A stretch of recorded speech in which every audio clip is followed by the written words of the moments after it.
canti e danze tradizionali per rivendicare il diritto alla propria cultura e alla propria patria. Libertà per il popolo del Biafra, recitano i cartelli "Noi siamo biafriani". In centinaia si sono dati appuntamento a Padova, come in tantissime città del mondo dove sono immigrati per le condizioni terribili del loro paese, la Nigeria, dove sono perseguitati, e il 30 maggio per loro è un giorno speciale. Per ricordare i nostri eroi che sono morti durante la guerra civile dall'anno 1966 fino al 1970.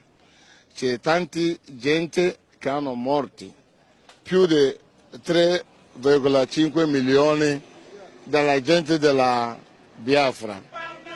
E questo è stato in passato, però continua a riproporsi, il che è assurdo visto che siamo nel 2014 e non facciamo altro che contare quotidianamente i cristiani del Biafra uccisi nelle mansioni quotidiane. Cosa chiedete alle autorità internazionali, all'ONU, all'Unione Europea? Chiediamo di sensibilizzarli sul tema della nostra indipendenza, nel senso che il Biafra è un territorio ricco, è ricchissimo nel yacimento petrolifero, non vediamo perché non dobbiamo essere dipendenti, chiede la nostra indipendenza, la nostra libertà di vivere come cittadini del Biafra.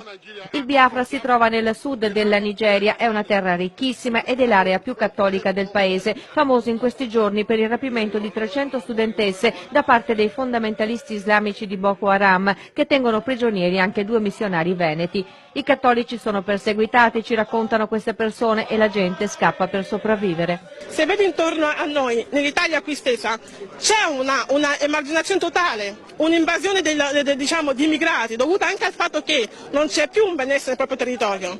E il nostro territorio ormai è un posto in cui si vive nel terrore, nella povertà assurda. È assurdo proprio perché la Nigeria, la parte nostra del sud della Nigeria, è una parte che è assolutamente ricca nel giacimento petrolifero, nella fauna, nella flora, nell'oro, nei diamanti.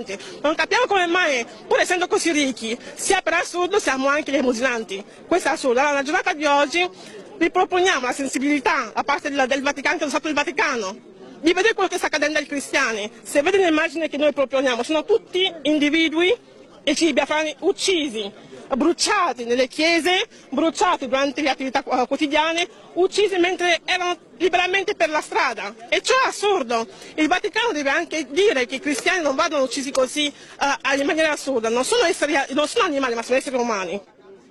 Siamo cultura completamente diverse, ognuno parla la sua lingua, ognuno modo di mangiare sono completamente diverso, i capricci sono completamente diversi. Allora perché dobbiamo essere forzati?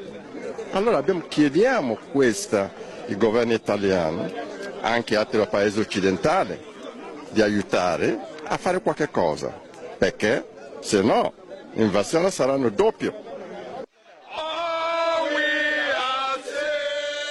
Molti sono laureati, hanno perso fratelli o genitori in Biafra in questi anni e vogliono far sentire la loro voce alle autorità internazionali perché ascoltino la loro richiesta di indipendenza del Biafra.